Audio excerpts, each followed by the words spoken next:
स्वागत है आप सभी का हमारे YouTube चैनल नर्सिंग ज्ञान कोर्स में। मेरा नाम है चंदन और आप देखना शुरू कर चुके हैं जीएनएम फर्स्ट ईयर वालों के लिए साइकोलॉजी एंड सोशियोलॉजी से कुछ इंपॉर्टेंट क्वेश्चंस को। साथ ही इस वीडियो में फुल डिस्क्राइब भी होने वाला है। आशा करते हैं वीडियो पसंद आएगा। अगर वीडियो पसंद आता है तो हमारे चैनल को जरूर सब्सक्राइब कीजिए, साथ ही वीडियो को लाइक तथा अपने दोस्तों में भी जरूर शेयर कीजिए। चलिए बढ़ते हैं आज के पहले क्वेश्चन की तरफ। आज का पहला क्वेश्चन है तर्क, ठीक है, यानी रीजनिंग। तो जेम्स ड्रेवर के अनुसार जो है वह तर्क चिंतन की वह प्रक्रिया है जिसमें निष्कर्ष निकलता है, यानी हल निकलता है, अथवा सामान्य नियमों के आधार पर समस्या का समाधान होता है। यानी कोई समस्या है और उसका समाधान हो जाए, ठीक है, सामान्य नियमों के आधार पर, उसी को हम लोग तर्क यानी रीजनिंग के नाम से जानते हैं। ठीक है, यानी चिंतन की वह प्रक्रिया जिसमें कोई निष्कर्ष निकल के आता है, यानी हल निकल के या सॉल्व हो पाता है कोई समस्या, तो उसी स्थिति को हम लोग तर्क बोलते हैं। साथ ही जो मन नाम करके वैज्ञानिक थे, उनके अनुसार तर्क में गत अनुभवों का संयोजन इस प्रकार होता है कि समस्या का समाधान हो सके। ठीक है, यानी कुल मिला के बात करें तो किसी समस्या के समाधान होने की ही स्थिति को हम लोग तर्क के नाम से जानते हैं। आगे बढ़ते हैं, अगला है तर्क के प्रकार। तो इसके 4 प्रकार होते हैं। ठीक है, तर्क के 4 प्रकार होते हैं। पहला आगमन तर्क यानी इंडक्टिव रीजनिंग, निगमन तर्क, तीसरा मूल्यांकनात्मक तर्क और चौथा होता है सदृश्यात्मक तर्क। ठीक है, पहला आगमन, दूसरा निगमन, तीसरा मूल्यांकनात्मक और चौथा होता है सदृश्यात्मक।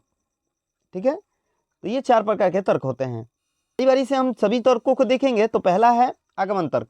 ठीक है, यह वह तर्क होता है जिसमें व्यक्ति अपने अनुभवों तथा निरीक्षणों के आधार पर किसी विशेष घटना के संबंध में सामान्य सिद्धांत का प्रतिपादन करता है, यानी जनरल प्रिंसिपल जो है उसको प्रतिपादित करता है। उसी को हम लोग आगमन तर्क के नाम से जानते हैं। ठीक है, अपने अनुभव तथा निरीक्षण के आधार पर जो भी विशेष घटना होती है उसके संबंध में जो भी प्रिंसिपल अपना खुद का देता है, जो जनरल प्रिंसिपल होते हैं यानी सामान्य सिद्धांत जो होते हैं उसको प्रतिपादित करता है या उत्पादित करता है या फिर देता है, उसी को हम लोग आगमन तर्क के नाम से जानते हैं। साथ ही निगमन तर्क जो होता है उसमें कोई व्यक्ति अपने समस्या के संबंध में पहले से ही ज्ञात नियमों तथा तथ्यों के आधार पर एक निश्चित निष्कर्ष निकलता है। ठीक है,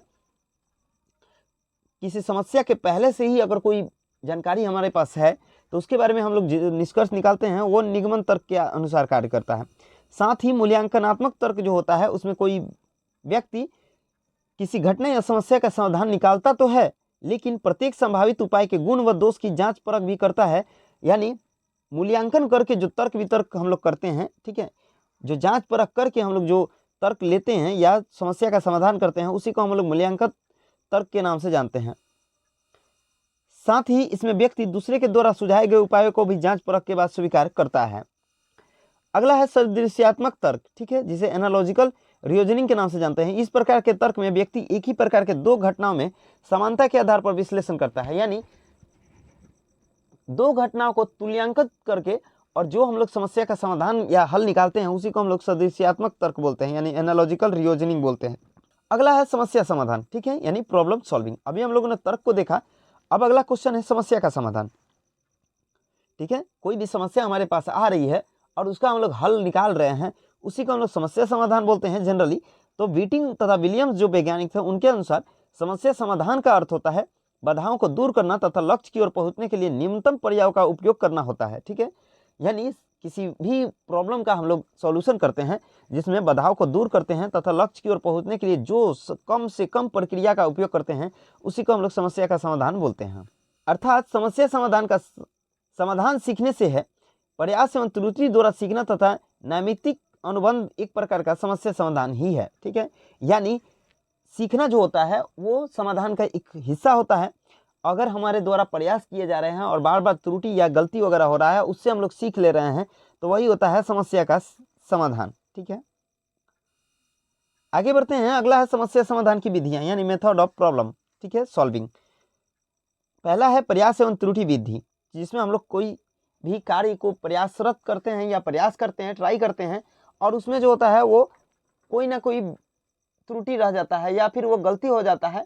ठीक है, उसी को हम लोग प्रयास एवं त्रुटि विधि बोलते हैं। इस संबंध में थार्नाइड जो व्यक्ति थे या फिर वैज्ञानिक थे, उनके द्वारा बिल्ली पर प्रयोग जो है वो उल्लेखनीय है।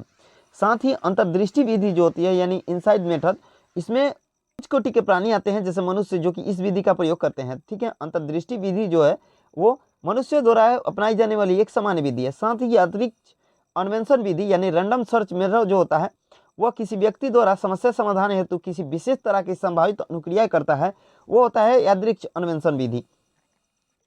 साथ ही स्वतः शोध अन्वेषण यानी खुद के द्वारा अगर कोई सर्च किया गया है, ठीक है, यानी खुद के द्वारा कोई उपाय समस्या के समाधान करने के लिए लाया जाता है, उसे हम लोग स्वतः शोध अन्वेषण के नाम से जानते हैं। साथ ही वैज्ञानिक विधि द्वारा अगर किसी समस्या का समाधान करते हैं तो वो होता है साइंटिफिक मेथड। आगे बढ़ते हैं, अगला है समस्या समाधान के चरण, ठीक है, यानी स्टेप ऑफ प्रॉब्लम सॉल्विंग। तो ये जो होता है, पहला समस्या का वर्णन करते हैं, साथ ही समस्या के हल के लिए लक्ष्य को निर्धारित करते हैं, ठीक है। समस्या समाधान के जो चरण होते हैं उसमें पहला समस्या का वर्णन, दूसरा समस्या हल के लक्ष्य निर्धारण करना, जानकारी व तथ्य इकट्ठा करना, चौथा समस्या को हल करने के लिए संभावित उपाय सोचना, पांचवा सबसे बेहतर उपाय को चुनना, साथ ही छठा जो होता है वह उपाय को लागू करना, और सातवां मूल्यांकन करना, यदि आवश्यकता हो तो प्रक्रिया को फिर से दोहराना। ये होती है समस्या के समाधान करने के उपाय। अगला है ध्यान, ठीक है, जिसे अटेंशन बोलते हैं। इसका दूसरा नाम अवधान भी होता है, ठीक है। व्यक्ति द्वारा कुछ वस्तुएं जो उसके चेतना केंद्र में लाई जाती हैं, उसी प्रक्रिया को हम लोग ध्यान या अवधान के नाम से जानते हैं, यानी अटेंशन के नाम से जानते हैं, ठीक है। सभी चीज़ों को जो हमारे आसपास परिवेश में मौजूद हैं उनको ध्यान में लाना संभव नहीं है, ठीक है। तो मनुष्य जो होता है वो कुछ चीज़ों को ही अपने ध्यान में लाता है, उसी को हम लोग अटेंशन के नाम से जानते हैं, जिसका दूसरा नाम अवधान भी होता है। साथ ही डकविल नाम करके जो वैज्ञानिक थे, उनके अनुसार ध्यान अन्य वस्तुओं की अपेक्षा एक वस्तु पर चेतना को केंद्रित करता है, ठीक है। यानी किसी एक बिंदु पर हम लोग अगर अपना कॉन्सेंट्रेट बनाए रखें, उसी को हम लोग ध्यान या अटेंशन के नाम से जानते हैं। साथ ही स्टाउट जो थे, उनके अनुसार ध्यान सरल रूप में उस सीमा तक किया जा सकता है जहां वस्तुओं के पूर्ण ज्ञान से उसकी संतुष्टि होती है। अगला है ध्यान के रूप, ठीक है, यानी इसके फीचर ऑफ अटेंशन। तो पहला होता है ध्यान परिवर्तन तथा विचलन, ठीक है, यानी ध्यान जो होती है वह चंचल तथा क्षणभंगुर तथा गत्यात्मक प्रक्रिया है जो एक क्षण में अपने स्थान को परिवर्तित करती है। तो पहला जो होता है वो ध्यान परिवर्तन तथा विचलन होता है। दूसरा होता है ध्यान भंग, ठीक है, किसी भी कारणवश अगर हमारा ध्यान विखंडित हो रहा है या विकर्षण हो रहा है तो वो होता है ध्यान भंग। तीसरा होता है ध्यान विस्तार, ठीक है, अगर एक ही समय में कोई व्यक्ति जितने उद्दीपकों पर ध्यान दे पाता है या जितने तथ्यों पर ध्यान दे पाता है वो होता है ध्यान विस्तार। साथ ही ध्यान विभाजन, अगर व्यक्ति दो या दो से अधिक अपना ध्यान को दे रहा है तो उस स्थिति को ध्यान विभाजन बोलते हैं। अगला है ध्यान के प्रकार यानी टाइप ऑफ अटेंशन, ठीक है। तो पहला होता है इच्छिक, दूसरा अनैच्छिक और तीसरा होता है स्वाभाविक। इच्छिक जो होता है वह व्यक्ति के चेतना पर निर्भर करता है, जब उसकी इच्छा होती है तब वह ध्यान देता है, अन्यथा वह नहीं देता है, इसी को हम लोग इच्छिक बोलते हैं, ठीक है। यानी खुद की इच्छा अनुसार अगर कोई ध्यान दे रहे हैं तो उस स्थिति को हम लोग इच्छिक ध्यान बोलते हैं। जैसे किसी व्यक्ति द्वारा या किसी विद्यार्थी द्वारा परीक्षा नजदीक आने पर पढ़ाई पर ध्यान देना, ये इच्छिक ध्यान का उदाहरण होता है। दूसरा होता है अनैच्छिक, ठीक है, अपने इच्छा के विपरीत जाके या कि किसी प्रयास के विपरीत जाके और हम लोग चेतना करते हैं या ध्यान करते हैं, उसी को अनैच्छिक ध्यान बोलते हैं। जैसे बाहर से तेज या शोर आने पर उस तरफ ध्यान जाना, इसी को हम लोग अनैच्छिक ध्यान बोलते हैं। तीसरा है स्वाभाविक ध्यान, ठीक है, इसमें इच्छा या अनिच्छा के बिल्कुल विपरीत हम लोग अपने स्वभाव के अनुरूप उद्दीपक की तरह चलते हैं। जैसे गाड़ी को चलाने का बार बार अभ्यास करते हैं और उसे एक बार आदत बना लेते हैं, तब गाड़ी चलना जो होता है वो स्वाभाविक हो जाता है। उसी स्थिति को हम लोग स्वाभाविक ध्यान के नाम से जानते हैं। जैसे कोई बच्चा पढ़ना शुरू करता है तो धीरे धीरे करके जब वह अच्छा से पढ़ना शुरू कर देता है तब उसको किसी और का हेल्प का जरूरत नहीं होता है, उसी को हम लोग स्वाभाविक ध्यान के नाम से जानते हैं। अगला है ध्यान भंग या विकर्षण, जिसे हम डिस्ट्रैक्शन के नाम से जानते हैं। अगर किसी भी वस्तु में हमारा ध्यान नहीं रहे तो उस स्थिति को ध्यान भंग या विकर्षण के नाम से जानते हैं, जो कि दो प्रकार का होता है। पहला निरंतर या सतत ध्यान भंग यानी कंटिन्यूअस डिस्ट्रैक्शन, और एक होता है डिसकंटिन्यूअस डिस्ट्रैक्शन, ठीक है। अगर हमारा ध्यान लगातार भंग हो रहा है तो उस स्थिति में हम लोग निरंतर या सतत ध्यान भंग कर रहे हैं, और अगर रुक रुक के भंग हो रहा है तो उस स्थिति को हम लोग शांतर या निरंतर ध्यान भंग के नाम से जानते हैं। अगला है अवबोधन या प्रत्यक्षीकरण या प्रत्यक्ष बोध, ठीक है, जिसे हम लोग परसेप्शन बोलते हैं। यह एक मानसिक क्रिया है जिसके द्वारा मनुष्य को उन आवेगों का तत्कालीन तथा सार्थक ज्ञान प्राप्त होता है, उसी को हम लोग परसेप्शन बोलते हैं। यह प्रक्रिया संवेदना से भिन्न होती है।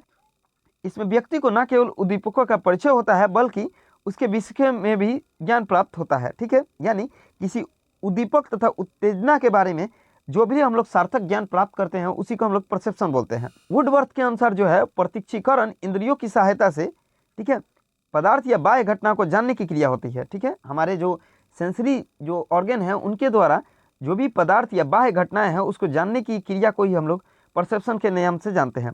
साथ ही कोलमैन के अनुसार यह ऐसी प्रक्रिया है जिसके द्वारा जीव को अपने आंतरिक अंगों तथा वातावरण के बारे में सूचना मिलती है।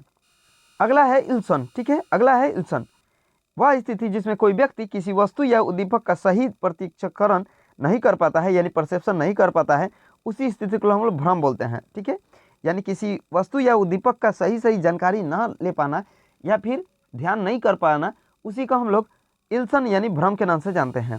भ्रम जो होता है वो विभ्रम से अलग होता है। ठीक है, भ्रम में किसी उद्दीपक की स्थिति में उद्दीपक का त्रुटिपूर्ण प्रत्यक्षीकरण होता है, लेकिन विभ्रम में व्यक्ति किसी भी उद्दीपक की मौजूदगी नहीं होने पर भी उद्दीपक के गलत होने का आभास करता है, जैसे दृश्य संबंधी, स्वाद संबंधी, शून्य संबंधी। ठीक है, तो भ्रम और विभ्रम जो होता है वो एक दूसरे से अलग होता है। आज के लिए बस इतना ही। आशा करते हैं वीडियो पसंद आया होगा। अगर वीडियो पसंद आया है तो हमारे चैनल को जरूर सब्सक्राइब कीजिए, साथ ही वीडियो को लाइक तथा अपने दोस्तों में भी जरूर शेयर कीजिए।